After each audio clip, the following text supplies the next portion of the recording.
little bit intimidated because I'm not a Kant scholar, and what I'm doing today is sort of, well, very first and rudimentary approach to the second maxim, to what I think is important about it. And another reason why I'm also a bit in a very preliminary stage is, well, this is really sort of anticipation of a transition from a former or still going on larger project to my next larger project, which has to do with the knowledge and crisis excellence cluster in Austria.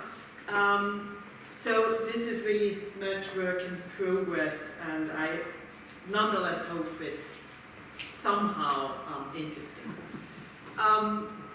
Well, as you all know, there are these maxims of common sense.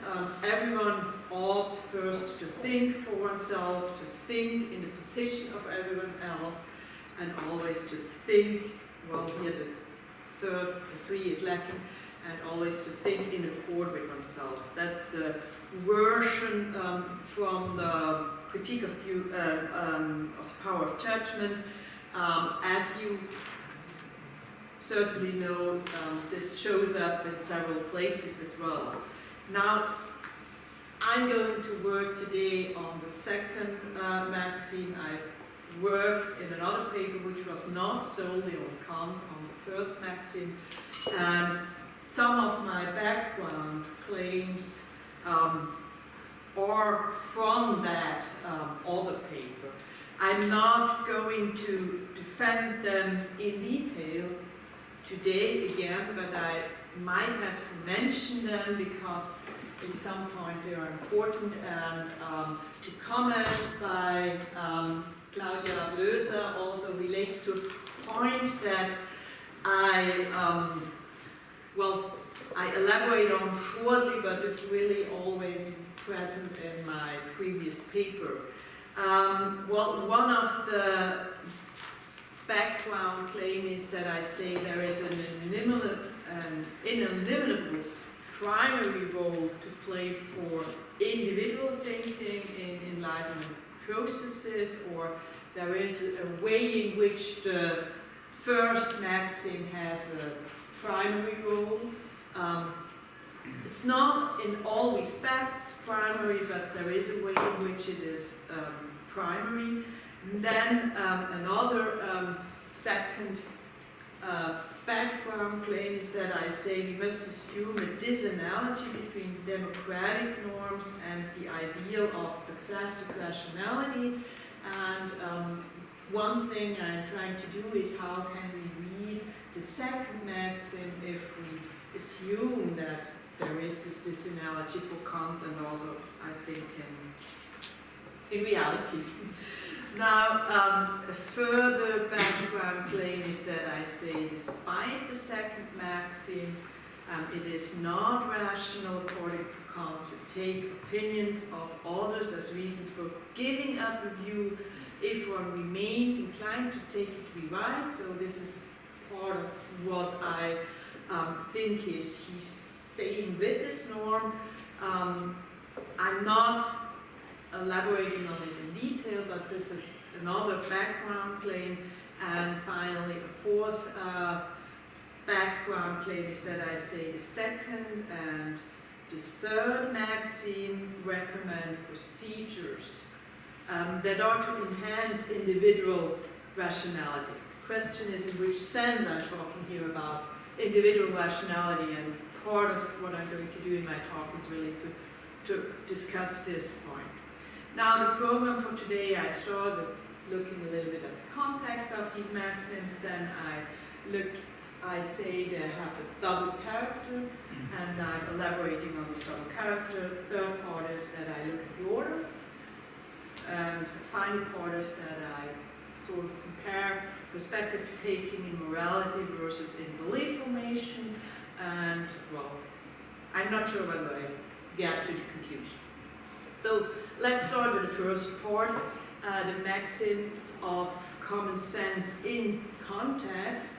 I mean, we know the Maxim, but the question is what is the systematic locus of this context? I have to say, I don't think it's really epistemic authority in the sense we have heard about it by Alex Owen in her talk, but I have the impression it's something different going on here, and I'm going to try what it is that is going on. Well, to identify the context, I look first at the very first paragraph of or at the very first section of paragraph 40 in the Critique of Pure Reason. There Kant says, well, there is a certain thing, a sense of propriety for justice, etc. He invokes this context, denies it, and contrasts it with another historical context, namely the sensus communis in the Latin text. What I think is interesting is that he could, in principle, just go directly to the idea of sensus communis in the Latin sense. Why does he nevertheless invoke the idea of sense for propriety and justice? I think he invokes this because of the propriety and justice component of it. So there is something he finds attractive about these sort of moral sense ideas, but they do not have to do with the sense aspect, but with what they are about. A further point that also has to do with this first paragraph, it comes up within a further elaboration of the capacity of taste, but it's not simply a capacity of taste, but a capacity for certain value judgment, and that's, I think, is why he refers to the idea of sense for propriety and justice, although he continues by saying this is not a capacity of sense, but it's a capacity that is a function of the understanding.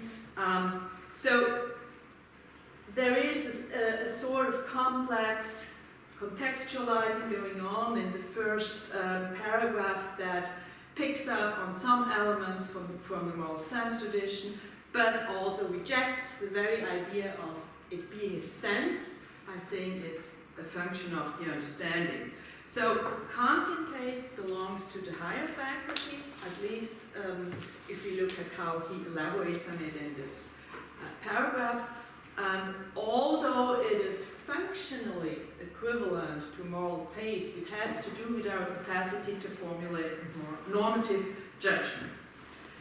So this is the first route to contextualizing what's going on here. A second has to do with what Kant himself says. He says, well, the following maxims of the common human understanding do not belong here, to be sure, as parts of the critique of taste, but can nevertheless serve to elucidate its fundamental principles. So they do not belong here, but where do they belong then?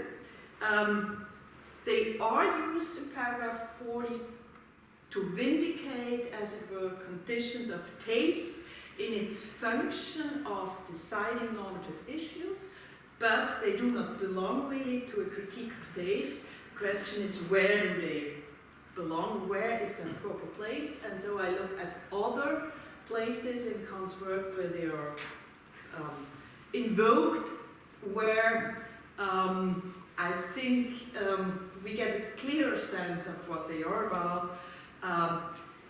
There are a couple of locuses, but I, in particular, take 4 here in view. The question is, where do they belong? We've already seen they do not. There's this note, and I think a late note, I don't think it makes sense to really think this is the proper context, because it's just a note on something he has written elsewhere, so this is not the proper context. It's very interesting to see it, but I don't think this can really be it. A second point where we have seen it cannot be the paragraph 40 because he says, well, they do not belong here. And then the question is whether it could be the anthropology. I don't think it could be the anthropology because if we look at the anthropology, we do not really get a sense of the normative issue at stake here, and we have seen that some point of it has really to do with forming normative judgments. So I don't think that the anthropology is really the locus, but it's the Yeshe logics. It's in section 7 of the introduction, where he elaborates on the logical perfections. So the question is, what is this section 7 of the introduction about? It's about the relational aspect of logical perfection. It's about truth. This relational aspect of the logical perfection is basically the title and the framing, but if we look at what Kant really elaborates on, a big part of the section is about the problem of error. And I think this is now really important, that he deals with questions of how we can avoid error. And within this elaboration of the problem of error, he also distinguishes ignorance from error and says, well, we have no responsibility for our ignorance, but we have responsibility for our error. And this is where these maxims belong to. He says explicitly, in the restrictions of the understanding then lies only the responsibility schuld in German for ignorance. So our constitution, the constitution of our understanding, may be responsible for the ignorance, but the responsibility for error we have to assign to ourselves. Nature has denied us many cognition, but it does not cause error. We are misled into this by our own inclination to judge and to decide, even where, on account of our limitedness, we are not able to judge and decide. So he separates error from ignorance or ignorance from error and says, well, there is a certain responsibility for error, and this is where these maxims belong to.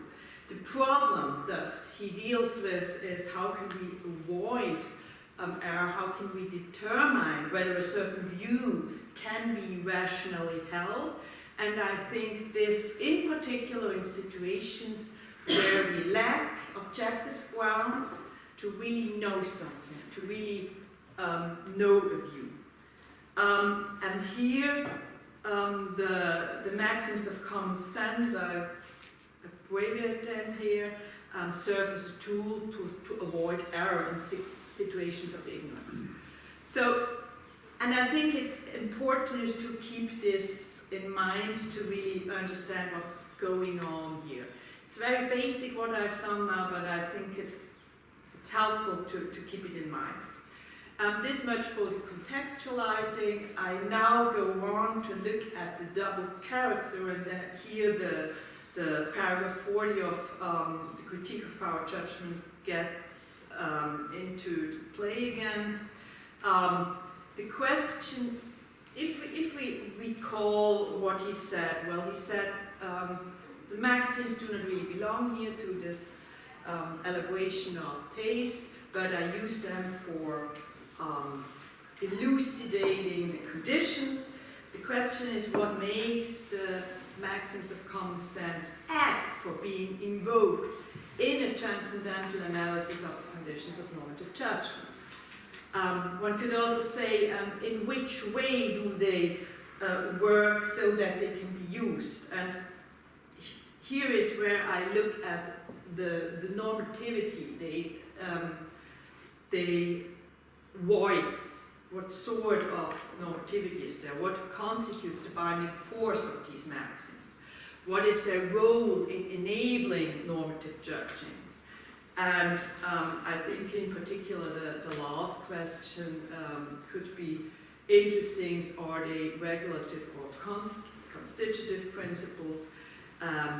well, it might be a little bit strange to even think of them as constitutive principles, but I think there is more to that than one might think at first. To elaborate on these questions, it's worthwhile recalling that in the eschatologics they are introduced as universal rules for avoiding error. As such rules, they clearly work as regulative principles. They work as principles that, if we observe them, rule out, as it were, error, but they are not constitutive in this sense. But this is part of my claim. This does not exhaust their normative function. This is just one side of it. And the question is, what is the other? They also, and I think this is why the critique of pure reason matters also, they shape people's ability for rational judgment. Why or how can I corroborate this claim about Kant? I think we have to look at what he says about the Denkungsart. He defines these maxims as maxims of certain Denkungsart. And the first maxim is the maxim of enlightened or unprejudiced way of thinking. My interest here is really in the way of thinking part and not in the enlightened and unprejudiced. But it's helpful that, and he repeats this in all the cases. He always talks about these maxims as Denkungsart. The second maxim is of extended or broad-minded way of thinking, and the third, coherent or consistent way of thinking. The question that interests me is, what is the point of calling them maxims of Denkungsart? Kant himself writes that he says, well, the issue here is not the faculty of cognition, but the way of thinking needed to make a purposive use of it. And I think this distinction between, it's not about faculty, but about a way of using our faculty is insightful.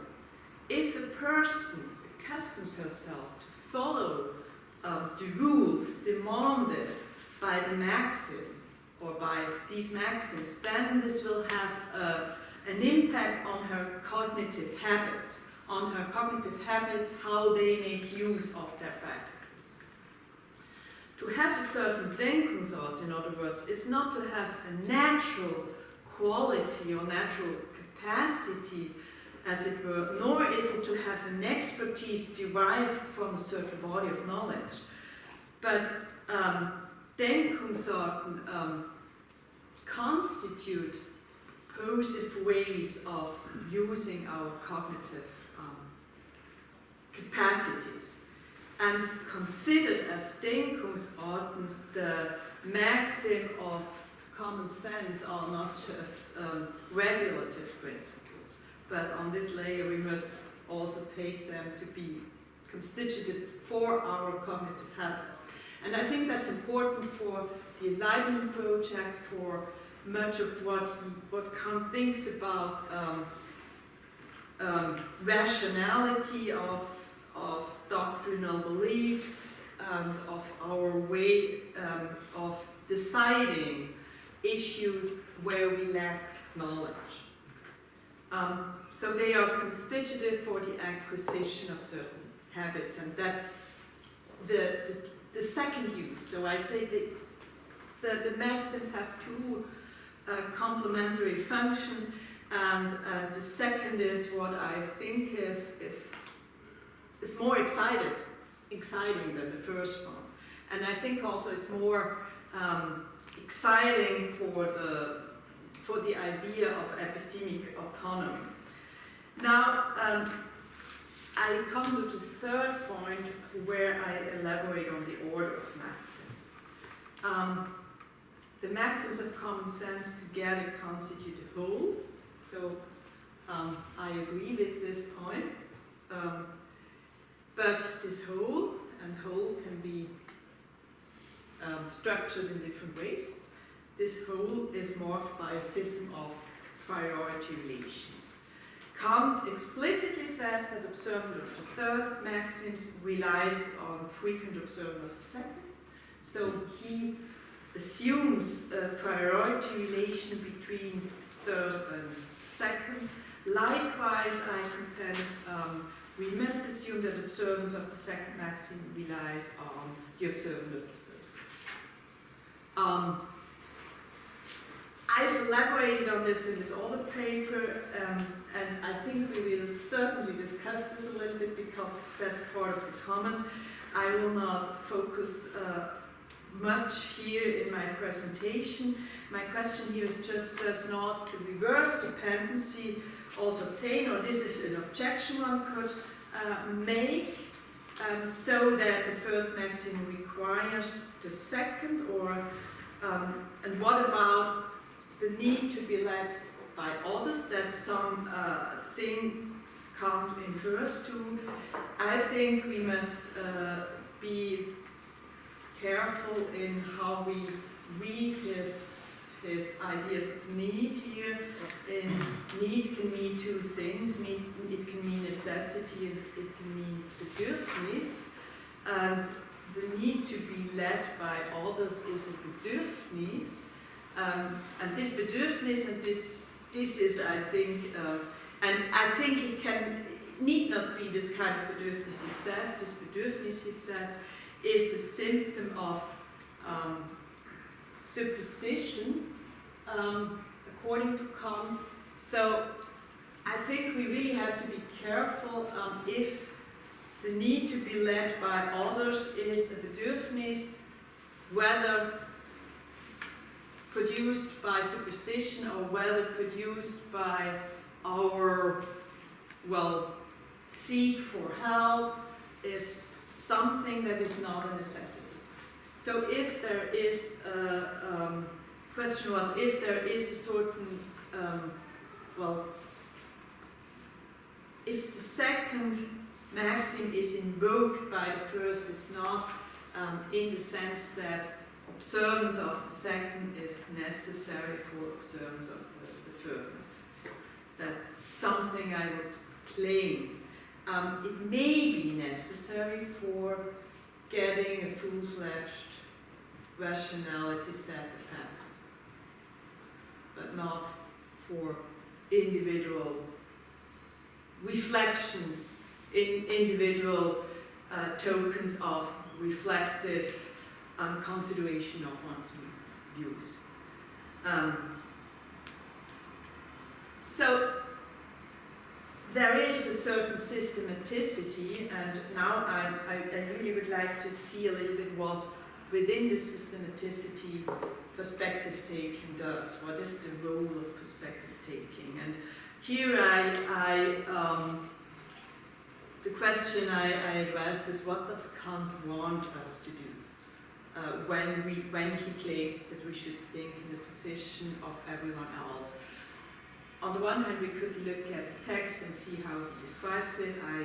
I do a little bit of this, but I think it's also helpful at this point to really just think about why and in which way we sometimes make use of the advice. Well, look at things from another point of view. And what are the concerns we have when we voice this sort of things? And I think there are quite different ways in which we assume that taking the perspective of others is advisable in some sort. Why do we assume that it's advisable? What could be the rationale for taking the perspective of others? And I say there are a bunch of it, but it's helpful to just discern them. There are pragmatic reasons. I can anticipate the reasons or the interests of others in pragmatic considerations. This is pragmatically useful, and this is useful whether or not I share the interests of others, or whether or not I'm willing to respect them.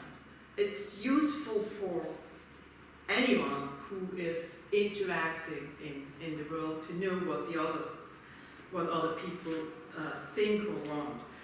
This is a purely pragmatic reason, purely pragmatic rationale, but there are also moral reasons, and there are different sorts of moral reasons. One is that adopting the perspective of others may result in an attitude of ours, where we respect the concerns of others because we understand them.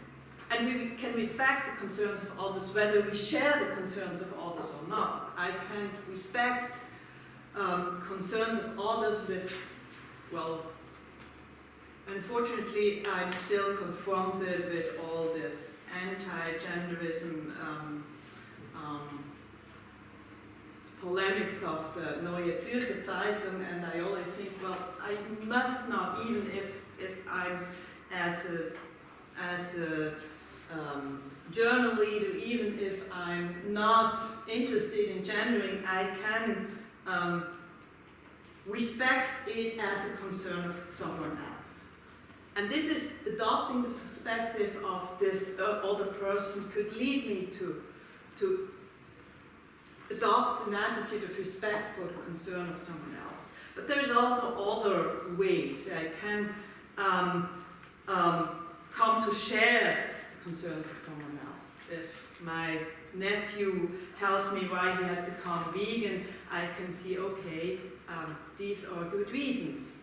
And I share them, as it were. This is not the same as the gendering example. But anyway, adopting the perspective of others may result in a different attitude of mine. Then, the experience that I share, the perspective of others, may be a relief to them. So I can just, it can be an act of charity that I adopt the attitude or the perspective of someone else. And this is a moral reason. A further reason is that I can think my sympathizing with others may result in a transformative experience. And this is a sort of egoistic, but still moral reason. I can think if I want to improve myself as a person, I can think, okay, let's adopt the perspective of someone else. It will help me. It will help me get another take on the world. It may transform my outlook. So there are these moral reasons.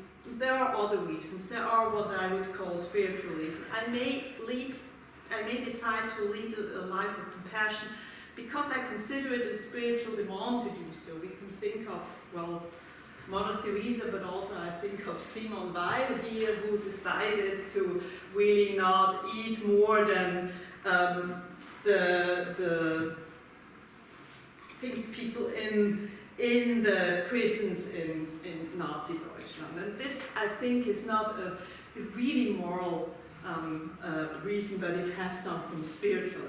But still, these are all sorts of rationales, and I spell them out, of course, not because I would like to attribute Kant the view that it is for these reasons that we should adopt the perspective of someone else, but because he would really think of another reason, and I think it helps really clarify them and set them apart. None of these reasons is what motivates Kant's second maxim. And the question is, of course, what then is the rationale of Kant's second maxim? And I think here again it's helpful to keep in mind the two sides of, or the two functions of the maxims that I discerned in the second section of my talk. In its regulative views, adopting the perspective of someone else may occasion a correction of my view, since the incompatibility with the views of others is an external mark of error. That's how he elaborates on that in certain places.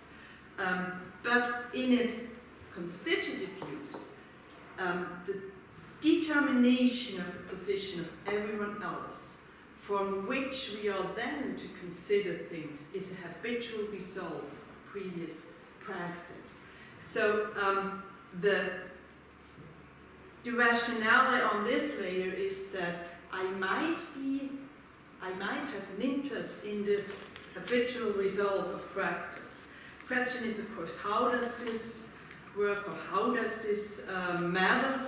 What matters for this is that we vindicate the source of errors in our judgmental nature. It's not just to identify the wrong judgments, but to see the reasons why I time and again draw false judgment. And I mean, this is something that I think is perhaps might sound strange, but it's, if we do not think of just empirical ethics of belief, or empiricist ethics of belief, I have to say, but also rationalist, if we think of Descartes, for instance, I think this was an important point, that we should not only identify false judgments, but also the source of false judgments in the judgmental nature of our constitution. Reflecting on our own judgment, upon its flaws, we should not stick with accidental errors, with accidental lapses. And this is why we should reflect on our views from a universal standpoint.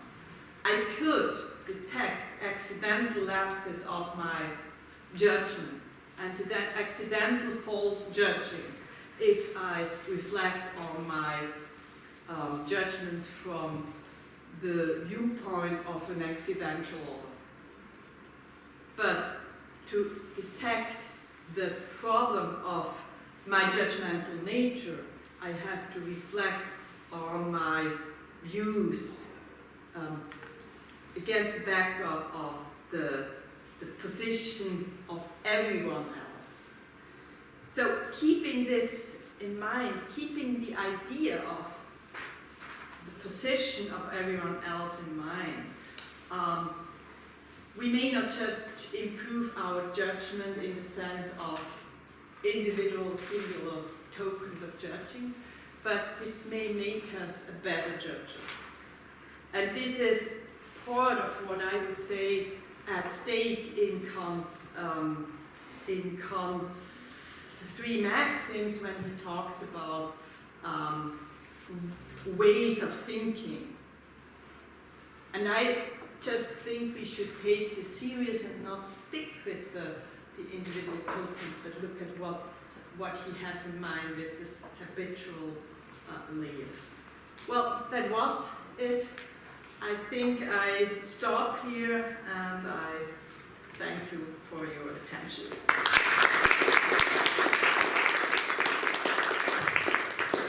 Great, wonderful. So we get comments from Claudia Blöser. Yeah, thank you so much for your inspiring and rich talk, and I focus only on two aspects of it. Yeah, and please don't search for a handout that embarrasses me. I thought it's just a small comment, and I think you will easily follow. It has a simple structure, but perhaps it's a logical egoism that brought me to this conclusion. Ursula Renz discusses Kant's second maxim of the common human understanding, to think in the position of everyone else, and she wants to defend an individualist reading of it. And she argues that the function of the second maxim is to enhance our individual capacity to rationally think for ourselves. In my comment, I would like to draw attention to the space between two opposing positions that Ursula contrasts, at least in the paper. I think now in the talk you didn't really mention it. So an individualistic reading that she wants to defend, and the other one she calls communitarian reading of Kantian rationality. And I thought, well, Kant certainly is not a communitarian, so perhaps it depends on, so certainly it depends on how one understands communitarianism, so in the sense that Alex presented this morning, I would agree that he is one, but not in the sense that knowledge is a social status and typically attributed to groups rather than individuals. But neither is it individualistic in the sense that we as individuals do not need others in order to make rational judgments. It is tempting to attribute this extreme individualism to Kant on the basis of the more prominent first maxim to think for oneself. While Ursula Renz acknowledges in passing some importance of social processes for Kantian epistemology, she chooses to emphasize its individualistic aspects. And my aim is to argue for a more social reading of Kant's maxims, which in some ways contradict Ursula's approach, but more often I think just complements it to give a more balanced picture. And I will do so by taking a closer look at two what I call priority claims that Ursula makes. The first concerns the relationship between Kant's first and second maxims. She argues that the first has priority over the second, so this will be my first part.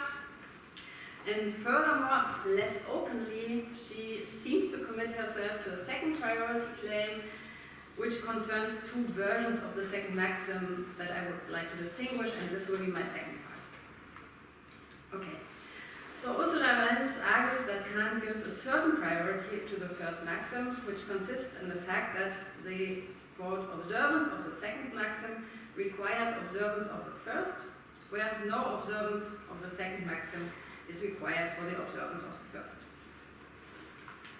Although Kant does not formulate this priority thesis explicitly, it is consistent with his description of a person who follows the second maxim as one who takes a universal standpoint in order to reflect on his own judgment.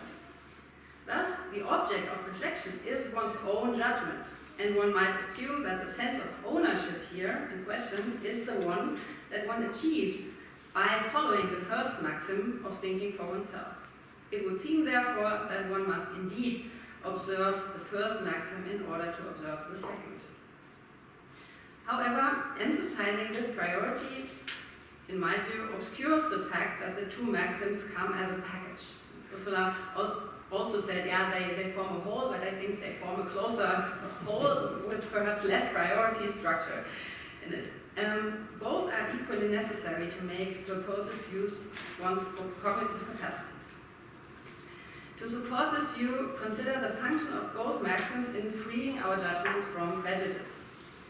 Kant characterizes a prejudice as a principle of judging on the basis of subjective causes that are mistaken for objective grounds. He only says of the first maxim that it is the maxim of unprejudiced reason. But this maxim addresses, in fact, only one of three sources of prejudice, namely imitation. The second maxim also addresses a type of prejudice, without Kant saying so in the third critique, namely the prejudice of logical egoism or self-love. This prejudice consists in taking the agreement of one's own judgment with the judgment of others as a dispensable criterion of truth. Highlighting the fact that the second maxim also addresses a prejudice helps to see the common goal of the two maxims. They both articulate commitments of the unprejudiced way of thinking. We can make the same point by using the notion of authority. Both maxims are needed to free one's judgment from the wrong kind of authority. The first maxim addresses the problem of uncritical submission to the authority of others. The second maxim addresses the problem of submission to the authority of one's subjective private conditions. Only when we are free from these two wrong kinds of authority will we be guided by the right kind, the authority of reason. If we consider that the two maxims are needed together to achieve a common goal, so unprejudiced thinking or autonomous reasoning, the idea that one of them has priority in an interesting sense becomes less plausible.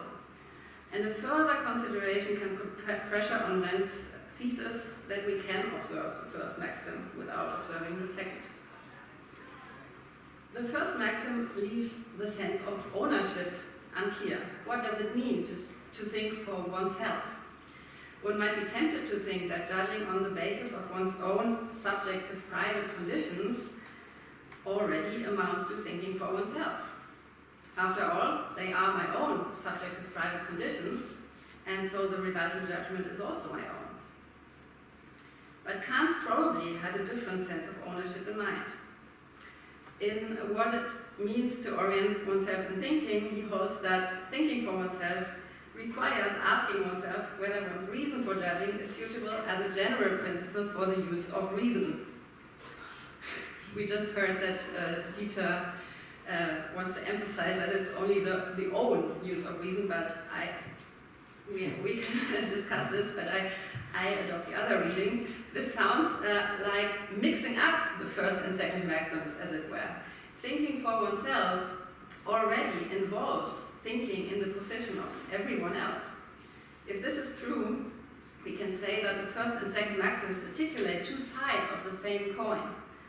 Judging for oneself in the proper sense is not different from judging in the position of everyone else.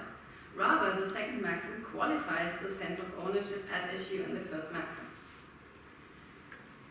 One might try to defend the primacy of the first maxim on the basis of a weaker reading of thinking for oneself. So now disentangle again the first and second maxim if you don't like this reading that I just proposed. Let us suppose that thinking for oneself only means that one has not uncritically accepted the opinions of others.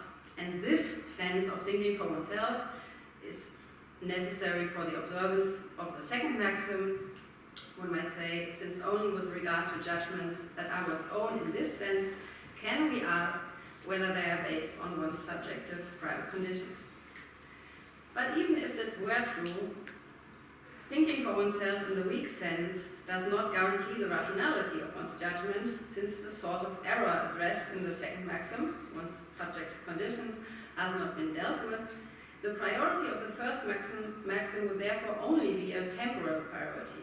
One must observe it first, but then, and just as urgently, observe the second.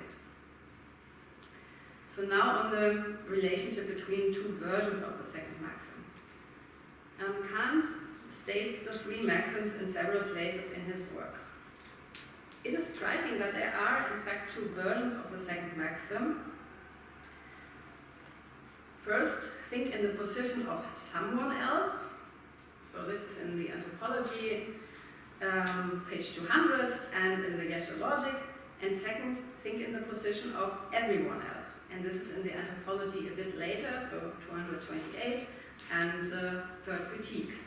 So perhaps these two I could write down, but that's easy before. Is it? Yeah.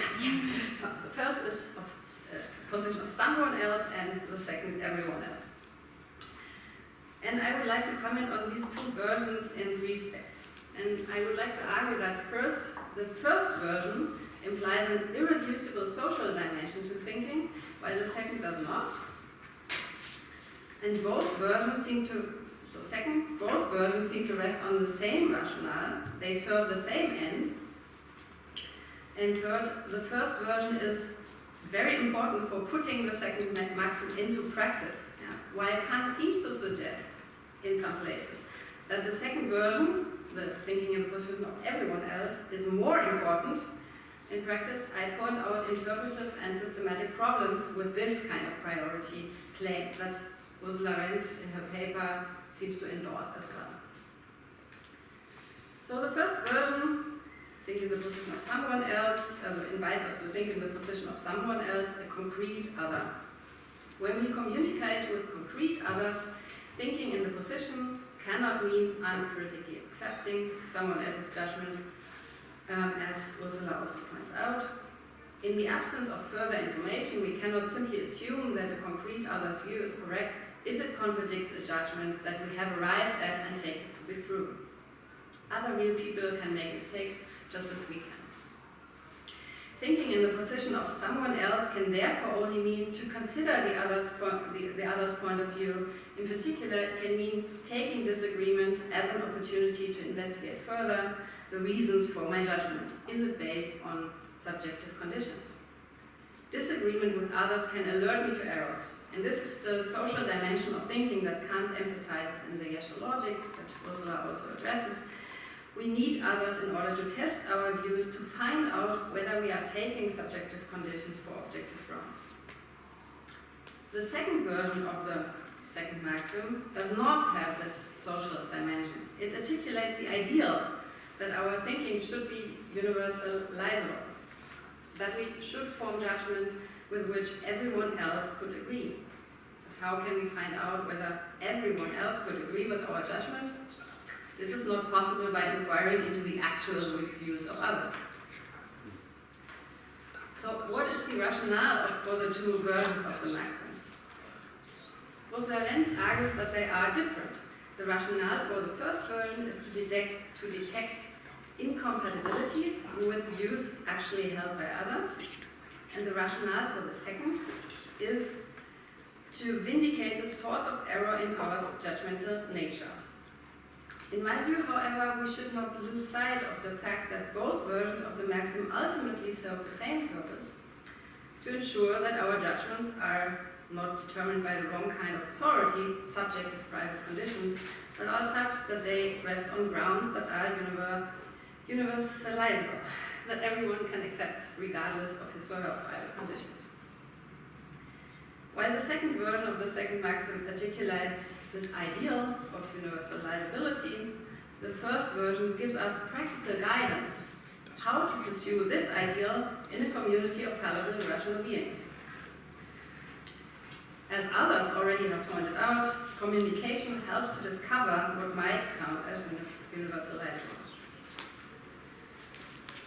So now, is one version of this second maxim more important than the other?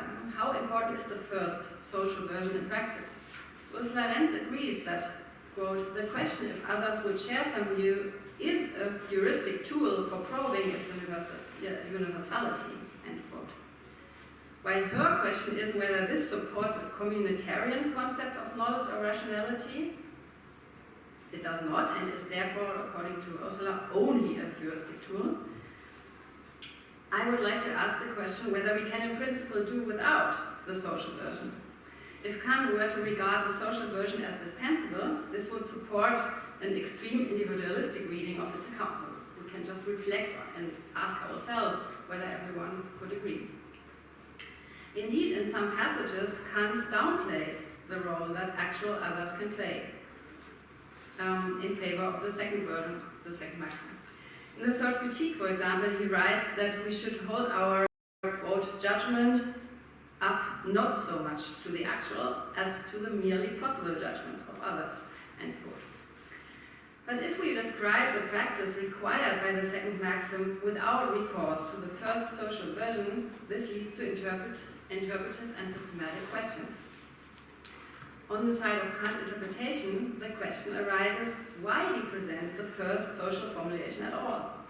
Since he even uses both versions in the Anthropology, so in one single book where we cannot assume that he changed his view, we should expect that there's a very close relationship between the two versions. Moreover, the ideal version of the second maxim seems to leave the problem of logical egoism unaddressed. As mentioned above, logical egoism consists in taking the agreement of one's own view with the view of others as a dispensable criterion of truth and a partiality towards the products of one's own understanding. Systematically, it seems implausible that we can typically identify the subjective sources of our errors on our own. Perhaps this is sometimes possible, and for some people more than for others, but it is not the default situation of a fallible rational agent. So I think the social version of the second maxim is needed to describe a realistic epistemic practice. Finally, from an ethical perspective, the emphasis on a social epistemic practice has a welcome consequence. I agree with Ursula that the reasons for Kant's maxims are epistemic. But it is worth noting that the epistemic requirement to consider the views of actual others is consistent with and even conducive to our moral aims. As Alex has pointed out in another paper, the second maxim requires that I take others into considerations as rational beings. While she attributes this to the second version of the second maxim, I think it is primarily through communication with actual others that we take them seriously and respect them as rational beings. Thank you very much.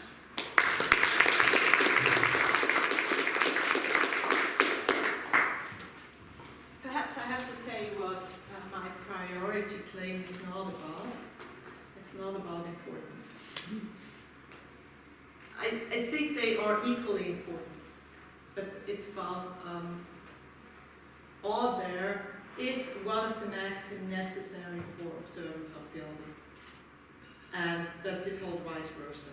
And that's what I would say. There is a sense in which we can observe the first maxim, but not the second and the third. But there is no way how. There's definitely no way how we can observe the third maxim without observing the second and the first. And when it comes to whether observing the second maxim without observing the first, this definitely does not contribute in any sense to our rationality, because it would mean that as it were merge into the position of other. I do not think from the position of other, but that's one part. But it's not about importance, and it's also not about overcoming logical egoism. I agree with you that overcoming logical egoism requires more than just the first maxim. First maxim doesn't suffice to. So I would not say that, well, the first maxim is sufficient to achieve full-fledged rationality, but I think there are differently thin or thick notions of rationality, and they depend on whether you take just the first and the second and the third maxim on board. If you take the first, the second, and the third maxim on board, the rationality of your constitution is more stable than if you just take the first and the second on board. Or likewise, if you just take the first and the second on board, that's more stable than if you just take the first on board. So that's the idea, and it's not about importance, but about, well, are they functionally different? And here perhaps this relates to a question I had to Alex's paper, considering the idea of a whole. You say, well, these maxims are different sides. Well, the ontology of the side talk is that I cannot have one side without the other. I can look at one side without looking at the other, but I cannot have one side of the coin without having the other side of the coin. But I think that's not how they relate to each other. It's not in this aspect, dualism or trialism way of thought that they are related to each other and constitute a whole, but it's different function of that together only constitute full-fledged rationality of not just one's views but one's habits. And that's the view basically. I could elaborate on several things because what you've done is really very rich, but let me just say a tiny little word about the second priority thing. Why do I think that we have to stick with the think in a position of everyone else? This has to do just with the fact that I consider these maxims as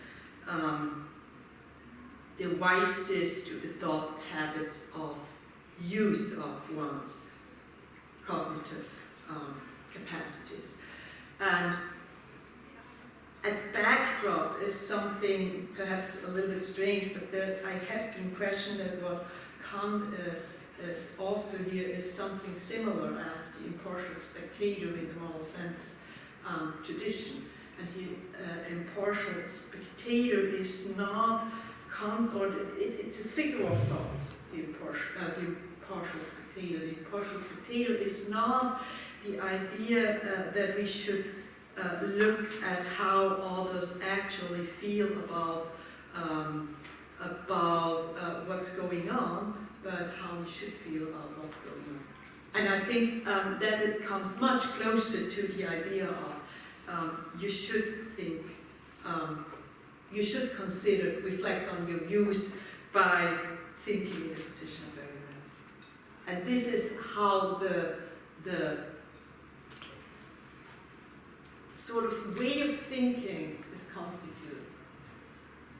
And I don't think it has to do anything with importance, but really with what are the mechanisms that bring about this habit of making use of certain rational